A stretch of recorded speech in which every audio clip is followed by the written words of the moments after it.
PUAtraining.com.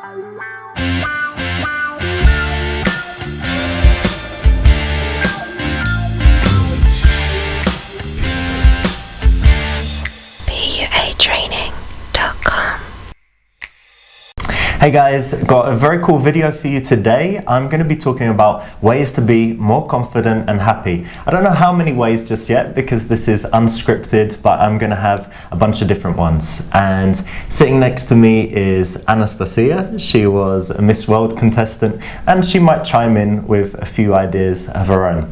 So let's get started. So the first thing that will help you be more confident, and it's something you can start right away, is to look at your image. So it sounds quite superficial, but if you go to a store and you buy some new clothes, maybe get a personal shopper, you don't have to spend a lot of money, but try a different look and you'll notice that you get more attention from women, your friends and family say that you look good, and it's something that can get that confidence momentum. You know, if you're stuck in a bad place, you want to get the ball rolling and have that momentum improving how you feel about yourself. Next thing you can do with your self-image, if you're a little bit overweight, you can try to lose weight, you can go to the gym and start working out. And you don't need to get to your end result to start to feel more confident. I've got a friend who came to visit me and he weighed 104 kilograms and he wasn't muscly and he was shorter than me. And after a month he lost 6 or 7 kilograms. Although he was still overweight, he felt much better about himself and more confident. So just starting to make progress and moving in the right direction will start to give you confidence. Aside from working on your self-image, something else you can try, there are lots of what I'd call kind of inner game tools that you can use. So you can read books about NLP, books by Tony Robbins, these kind of self-help books that might give you tools and techniques to feel better about yourself. You can do courses, and back in the day I tried things like self-hypnosis, I tried brainwave audio, MP3s that all are aimed at improving your state and basically putting you in a more positive mood. You can also try things like yoga and meditation. So have you ever tried any meditation or yoga? And it makes you feel relaxed and more positive. Of course, any kind of exercise makes you feel good as well. If you go to the gym, if you do some sports, afterwards you have more energy and you feel better about yourself. So small things can add up and start to give you that confidence momentum. And if you combine a few different ways at once, you're gonna get results even faster. Other things that you can try and do is learn new skills. So if you're doing something completely unrelated to the rest of your life, maybe you do some dance classes. Recently I started learning to ice skate. I couldn't ice skate and I've done 3 hours, and the first time I was falling over, and now I can kind of go around, and it's made me feel more confident in this area. But when you learn one skill and you start to become good at something, it shows your mind that you can become better at something and it makes you feel better about yourself. Have you got any skills that you're good at?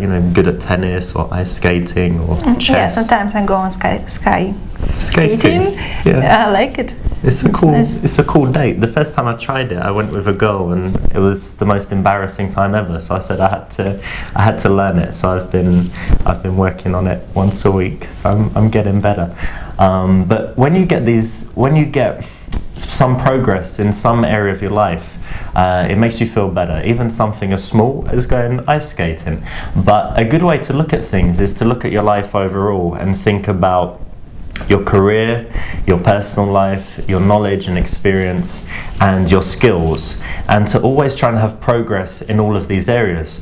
What will naturally happen is you'll have setbacks. So if you're going to the gym and trying to get muscly, you might reach a plateau. If you're working really hard and things are going well, but then you might have a setback at work or in your career, or you're working on your love life and then one time you get dumped and you're really sad. In each area you're going to have these setbacks. That's why it's nice to focus on many areas so that you can continue to have progress, and when you've got problems in one area, the other areas make up for it and they make sure that you stay happy and confident. If you just focus on one thing and you rely on that for your happiness, it can be a problem.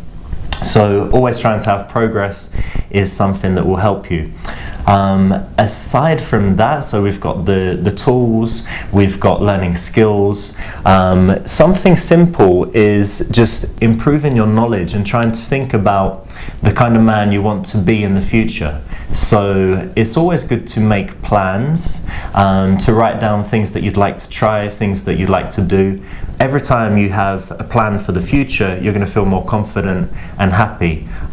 If I don't know what I'm going to be doing for the next few months, what goals I've got, what good things are going to be happening, I never feel as good. So we were talking earlier, and you've got plans, right? You know where you're going to be in May and June. Yeah. You've got plans for the summer. But maybe at times in your life you didn't have these plans and you didn't know what was going to happen, and it's not so comfortable. Maybe sometimes Yeah, it's like this, but usually I have plan. that's good. So if you're starting today and you don't know where you're going to be next week, you only have one focus in your life, which could be your career. If you aren't learning any new skills, if you're kind of staying in the sphere that you're in, it's good to break out of that. Something else that I've done that has helped me over the years is expanding my comfort zone. So many years ago I wouldn't be comfortable, for example, in a nightclub. I wouldn't be comfortable dancing. I wouldn't be comfortable choosing a bottle of wine. So many things that I wasn't comfortable with, even meeting new people that were introduced to me.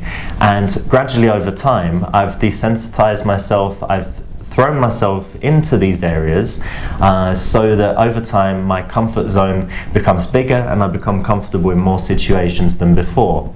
The final thing is how this relates to women and dating, and really it's the same kind of idea. It's all about making that progress, about building on each step and getting closer and closer to your goal. It's about trying new things, it's about pushing yourself, and seeing that progress will build the confidence. You go out and get better results than before, your confidence will be bigger. When your confidence is bigger, you're going to get better results. And if you're working on all the other things in your life at the same time, you'll see that your results with women just get better and better over time, just as a byproduct. So guys, those are some tips mainly from my own life about how I've become more confident in the past 6 or 7 years, and I think you can go out and start using them today. As always, you can subscribe to my channel on YouTube and write your comments below, and if you're watching this on the blog, write your comments on the blog and I will answer all of them personally. Thanks for watching. PUA training.